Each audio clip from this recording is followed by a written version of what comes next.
আসসালামু আলাইকুম ওরহমতুল্লাহি ওবরাকাতু। প্রিয় বন্ধুরা, কেমন আছেন সবাই? আশা করছি আপনারা সবাই ভালো আছেন।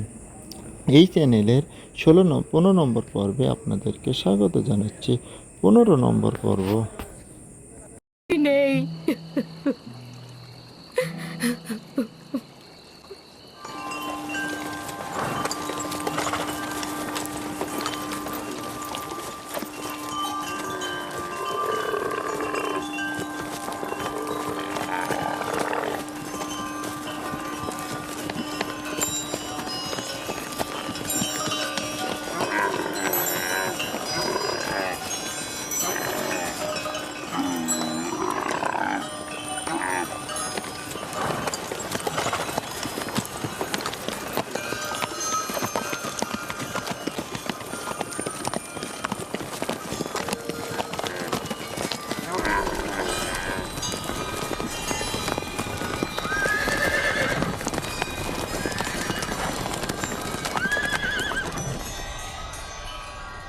ইউসুফ, তুমি নাজাত পেলে কিভাবে?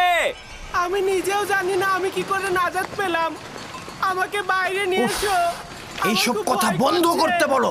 আমাকে বাইরে নিয়ে এসো। গত রাত কিভাবে কেটেছে তোমার? অনেক ভয় পেয়েছিলাম, বাধ্য হয়ে জীবজন্তুর পাশে ঘুমাতে হয়েছে আমার। কিভাবে পারলে আমাকে এই অবস্থায় রেখে যেতে? কিভাবে পারলে? আমার ভাই হয়ে তোমরা এই অন্ধকার কূপের মধ্যে আমাকে রেখে নিশ্চিন্তে কি করে ঘুমালে? এইটা ছাড়া আর কোনো উপায় ছিল না আমার।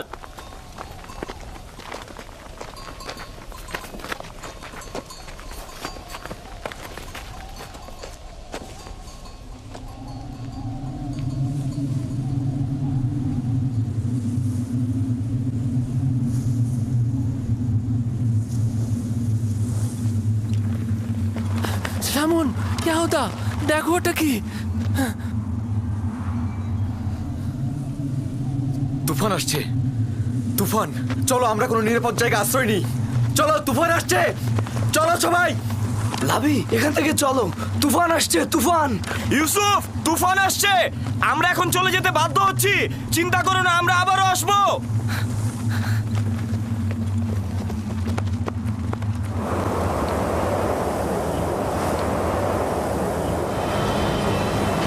লাবি!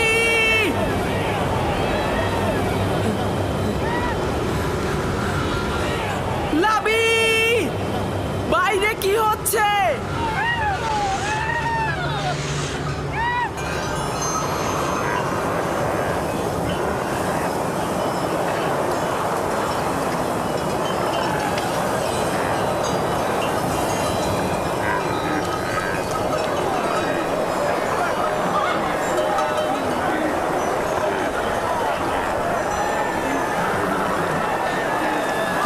কাফেলারা তোমরা ছড়িয়ে ছিটিয়ে যাবে না, সংঘবদ্ধ থাকো। খেয়াল রেখো যাতে বাতাসে মালামাল উড়িয়ে নিয়ে না যায়। অনেক কাফেলার দিকে লক্ষ্য রেখো। তোমরা সবাই কাছাকাছি থাকো, একজন আরেকজনের কাছ থেকে বিচ্ছিন্ন হয়ে যেও না। ঘোড়াগুলোর লাগামটা শক্ত করে ধরে রাখো। ঘোড়াগুলো সব তৃষ্ণার্ত, আমরা সবাই তৃষ্ণার্ত। সামনে একটা কূপ থাকার কথা, কিন্তু সেটা আর কত দূরে? আর বেশি পথ বাকি নেই, তোমরা একটু ধৈর্য ধরো।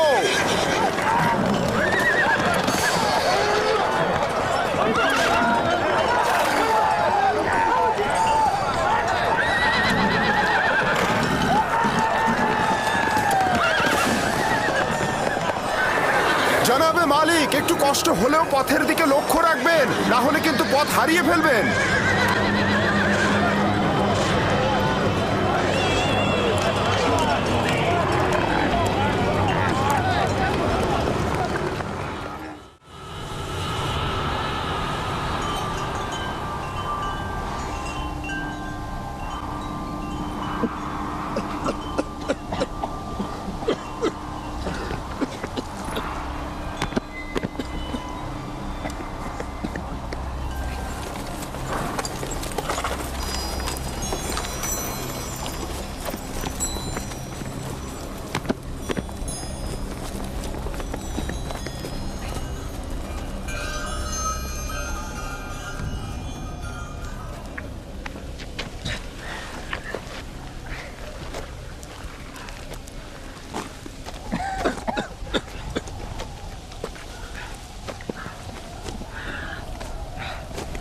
তুফান থেমে গেছে।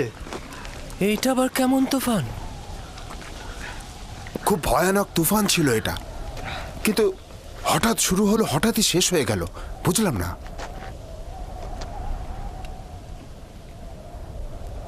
এটা কোথায় ফালিক?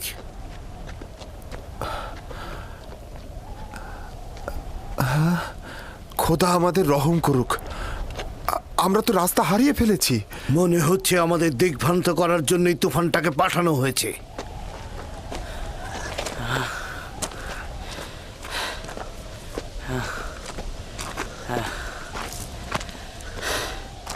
কিছুই বুঝলাম না, হঠাৎ করে তুফান শুরু হয়ে গেল, আবার দেখতে দেখতে চলেও গেল।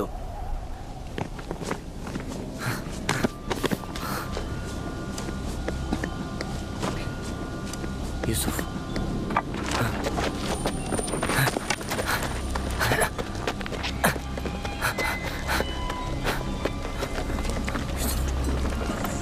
এখন কি করব?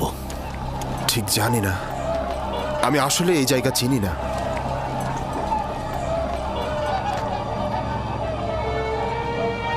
ইউসুফ, তুফান শেষ হয়ে গেছে, ভয় পেও না, আমি এখানে আছি। আমি ভয় পাচ্ছি, আমাকে বাইরে নিয়ে যাও। একটু বোঝার চেষ্টা কর, আমি এটা পারবো না। এই পাখিদের যাতায়াত কোনো নিশানা হবে। আমরা এই দিকেই রওনা হব। আমরা রওনা হব, এই পথ ধরেই যাব, সবাই প্রস্তুত হও।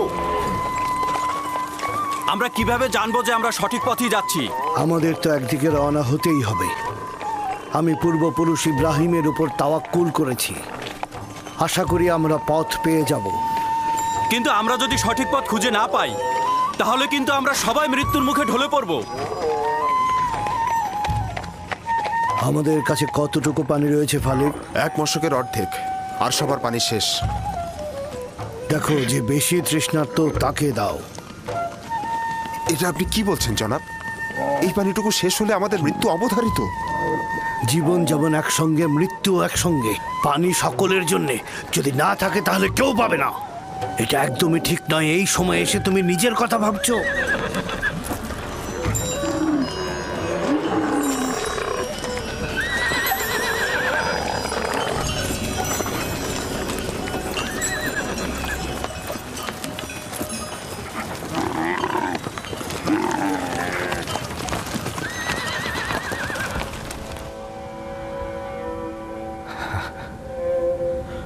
ওর মূল্য কেন বুঝলাম না।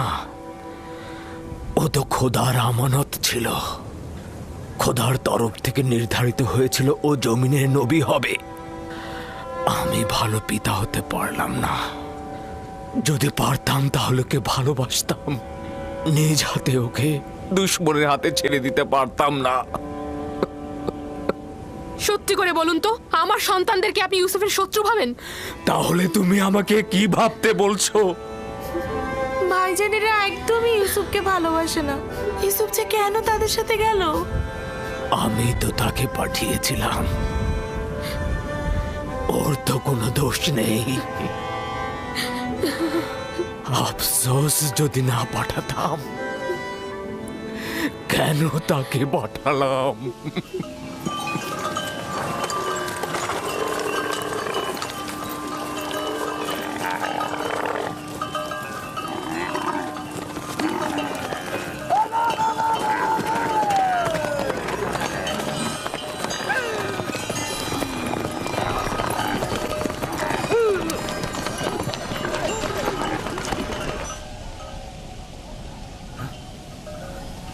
একটু সবুর করো, দেখি শব্দটা কিসের।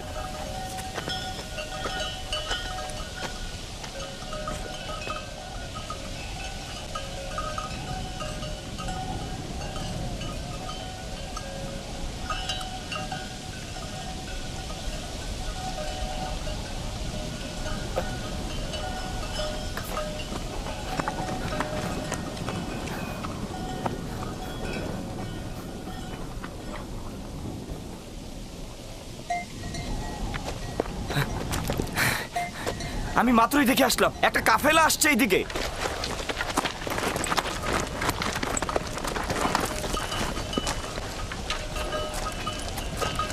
সত্যিই তো এদিকে আসছে।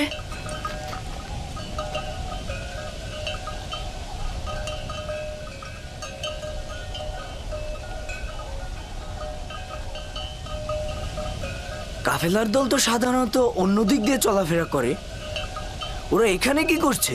ওরা এখানে আসবে না, আমরা এখানেই নিরাপদ থাকবো। ধরে নিলাম ওরা আমাদের দেখতে পাবে না, কিন্তু ভেড়াগুলোর কি করবে? আমাদের এখনো অনেক সময় আছে, ওরা এখনো অনেক দূরে। নাফতালি, হ্যাঁ বলো। ভেড়াগুলোকে এখান থেকে সরিয়ে ওই টিলার পেছনে নিয়ে যাও, যাতে ভেড়াগুলোকে না দেখা যায়। যাও।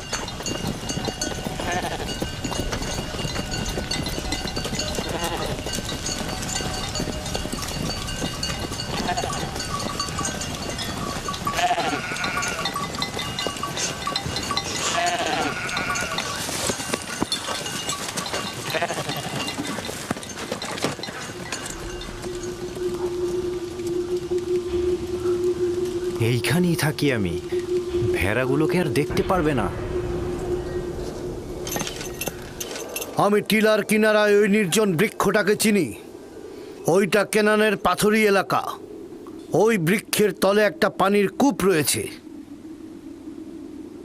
যদি অনুমতি দেন তাহলে এই সংবাদটা সবাইকে দেই। ফায়দা নেই, ওই কূপের পানি লবণাক্ত। আপনি নিশ্চিত ওই কূপের পানি লবণাক্ত? হ্যাঁ, বেশ কয়েকবার আমি পথ অতিক্রম করেছি। এই কূপের পানি জীবজন্তুর জন্য উপযুক্ত নয়। কিন্তু পানি না পেলে কাফেলার সবাই মারা পড়বে, কিছু একটা করুন। আমাদের এখন কাজ হচ্ছে যত তাড়াতাড়ি সম্ভব রওনা করা, পরবর্তী কূপের কাছে তাড়াতাড়ি পৌঁছানো। কাফেলারদের যদি বাঁচাতে চাও তাহলে দিনের আলোর মধ্যেই পৌঁছাতে হবে। চলো, রওনা করো। সবাই রওনা হও, আমাদের খুব দ্রুত যেতে হবে।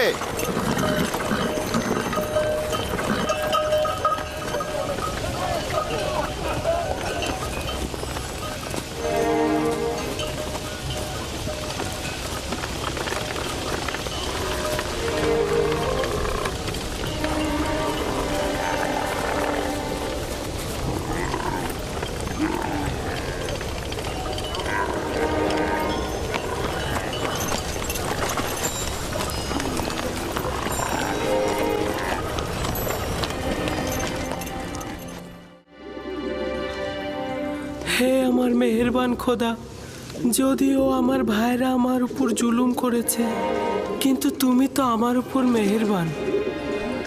আমাকে এই গভীর কূপ থেকে নাজাত দাও। আমি অঙ্গীকার করছি, যদি নাজাত পাই পুরো জিন্দেগি তোমার ইবাদত করে কাটাবো এবং সব সময় তোমার ফরমানে অনুগত থাকবো।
ওদের আঘাত করো না, কোনো লাভ নেই। বরং আমরা কিছুক্ষণ এখানে অবস্থান করি।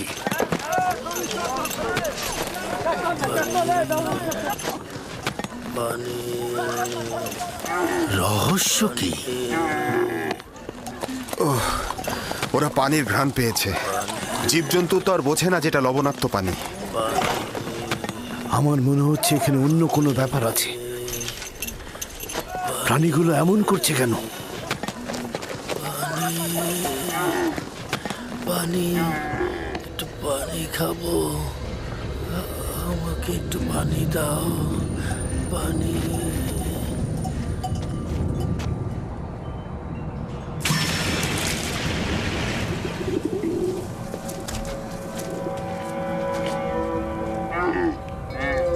পানির শব্দ পেলাম, শুনেছেন?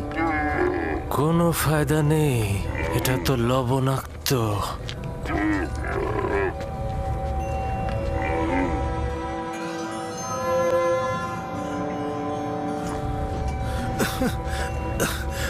আমাকে একটু পানি দাও, আমি পানি খাবো। পানি দাও, দাও একটু পানি। এই কূপের পানি কি সত্যিই খাবার উপযুক্ত নয়? এই বৃদ্ধ লোকটি খুবই অসুস্থ হয়ে পড়েছে জনাব। আমরা এখান থেকে কিছু পানি উত্তোলন করি, আর কেউ না হোক প্রাণীগুলো তো খেতে পারবে। শুধু শুধু নিজেকে কষ্ট দিও না, বললাম তো এটা লবণাক্ত। তুলে দেখি না কি হয়। যা ইচ্ছা করো। বালতি নিয়ে এসো।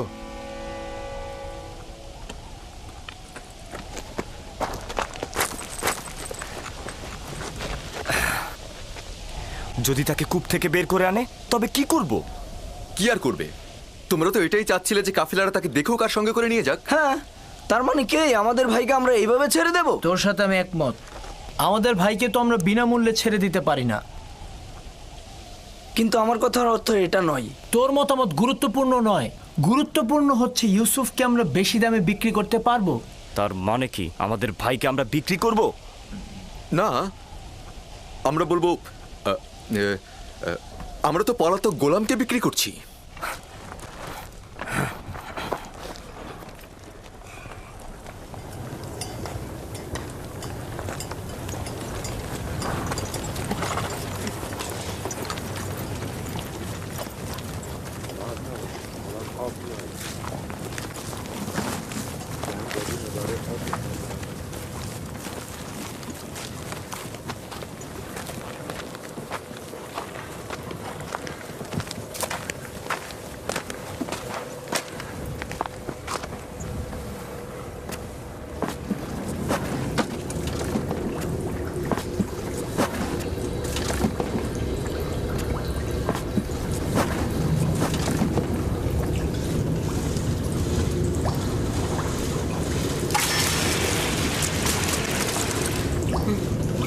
আমি এটাতে করেই উপরে উঠবো।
এই পানি তো মিষ্টি।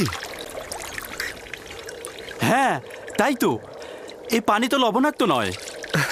এই পানি লবণাক্ত নয় জানাবে মালিক, এই পানি লবণাক্ত নয়, এই পানি মিষ্টি। এই পানি আমরাও খেতে পারবো।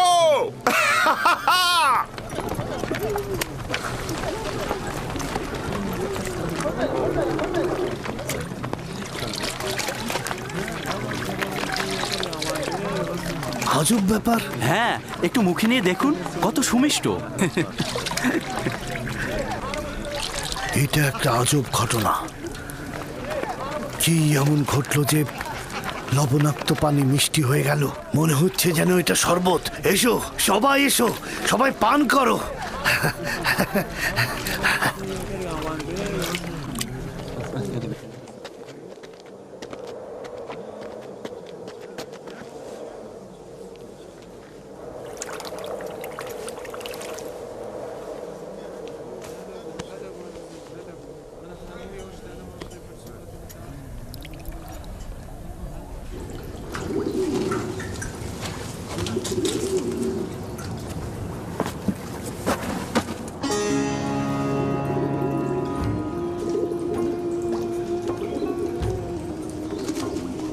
তুমি হলে বান্দাদের নাজাতের প্রতিনিধি, আর এরা হলো তোমার নাজাতের প্রতিনিধি। বালতির উপরে বসে পড়ো যাতে কূপ থেকে নাজাত পাও।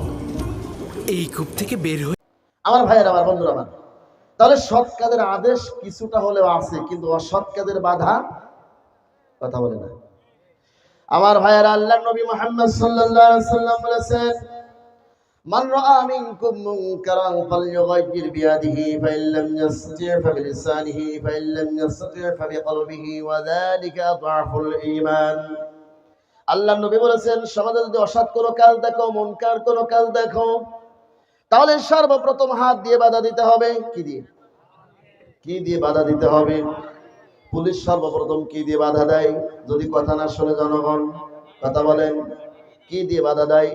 এই হাদিসের মধ্যে আল্লাহর নবী বললেন, সমাজের মধ্যে অসৎ প্রণীত কোনো কাজ যখন দেখবে, তখন অবশ্যই হাত দিয়ে বাধা দিতে হবে।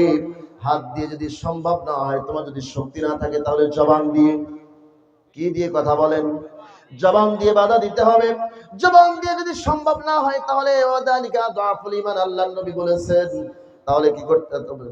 ওয়াদালিকা আল্লাহর নবী বলেছেন, মান কারাম বিয়াদি ফাইল্লাম ইয়াসতাতি ফাবিলিসানিহি ফাইল্লাম ইয়াসতাতি ফাবিকলবিহি। আল্লাহর নবী বলেছেন, তাহলে সর্বশেষ নাম্বার বলেছেন, তাহলে তোমাদের অন্তরে পরিকল্পনা থাকতে হবে এই সমাজ থেকে কিভাবে এই অসৎ কাজ, পাপের কাজ কিভাবে বন্ধ করা যায়। এই পরিকল্পনাটা সর্বনিম্ন স্তরের ঈমান। আর এই পরিকল্পনা যদি না থাকে, তাহলে সর্বনিম্ন স্তরের ঈমানটুকু তোমার নাই। পরিকল্পনা আছে আমাদের? সমস্ত আজকে সুদ, ঘুষ, জিনা, ব্যভিচারী, গান বাজনা, অশ্লীলতা, বেহিপনা, বেহায়াপনা সবকিছুতে ভরপুর হয়ে গেছে। কথা বলুন ঠিক কিনা? আমার ছেলেকে আমি শাসন করতে পারছি না, পারতেছি? নিজের ছেলে বাপের কথা শুনতেছে না, মেয়ে কথা শুনতে না, স্ত্রী কথা শুনতেছে না।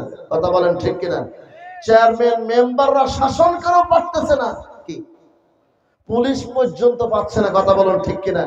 আসলে মানুষকে শাসন করার যে একটা হাতিয়ার দিয়েছে আল্লাহ পাক রব্বুল আলামিন, সেটা কি? কথা বলেন। যেমন একটা হাতিয়ার আপনাদেরকে বোঝাই, এটা দিয়ে একটা বিচারের কথা বলি। সমাজের মানুষের তৈরি করা কোনো বিধান দিয়ে যদি মানুষের সমাজের শাসন করে, মানুষের পরিবর্তন হয় না, বরং আরো বেড়ে যায়। কি কথা বলছেন না কেন? আমেরিকা এক সময় মদ বন্ধ করে দিল। মদ যখন বন্ধ করে দিল, সাল তারিখের কথাটা আমার স্মরণ নাই, তবে আমি বলতে পারবো পরে। মদ যখন বন্ধ করে দিল, এটা 80-র দশকের পরে সম্ভবত, যখন বন্ধ করে দিল, তখন মানুষ এত পরিমাণ মদ খাওয়া শুরু করলো, বাগানে যেখানে সেখানে মদ খাওয়া শুরু করলো। শুধু তাই না, মানুষদেরকে গ্রেফতার করা শুরু করলো, জেলখানা ঢুকালো, অনেক মানুষকে জরিমানা করলো, এইভাবে অনেক অত্যাচার জুলুম শুরু করলো। কিন্তু এরপরেও মদ বন্ধ হলো না, বরং তারা চিন্তা ভাবনা করে দেখলো আরো মদ খাওয়ার পরিমাণ বেশি বেড়ে গেছে। কথা বলেন। পরবর্তীতে আবার সেটা উইথড্র করে নিয়ে আবার মদের বার চালু করে দিয়েছে, লাইসেন্স দিয়ে দিয়েছে। আমার ভাইয়ের, আমার বন্ধুরা আমার, কিন্তু কোরআন দিয়ে যদি ওই ওমরের মতো বিচার করা হতো, ওমর বিচার করেছিলেন কিনা কথা বলেন, কোরআন দিয়ে যদি বিচার করা হতো, তাহলে মদ বন্ধ হয়ে যেত, চোর ডাকাত বন্ধ হয়ে যেত।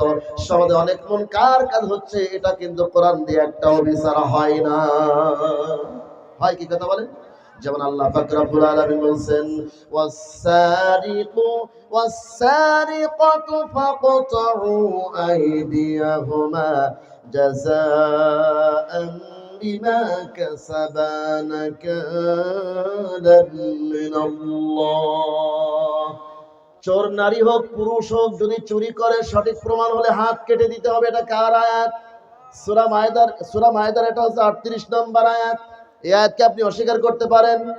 তাহলে সমাজের ডাল চোর, চাল চোর, মুরগি চোর, ছাগল চোর, গরু চোরের বিচার হয়। কিন্তু এমন এমন চোর আছে কোটি কোটি টাকা পাচার করে, তাদের একটাও বিচার হয় না।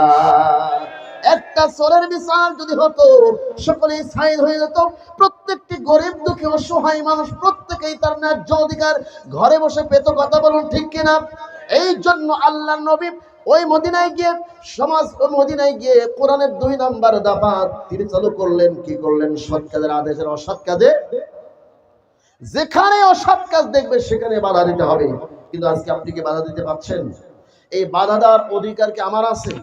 এদিকে খেয়াল করেন, কি ব্যাপার আপনার এদিক তাকান। বাধা দেওয়ার অধিকার কি কোনো মোল্লার আছে?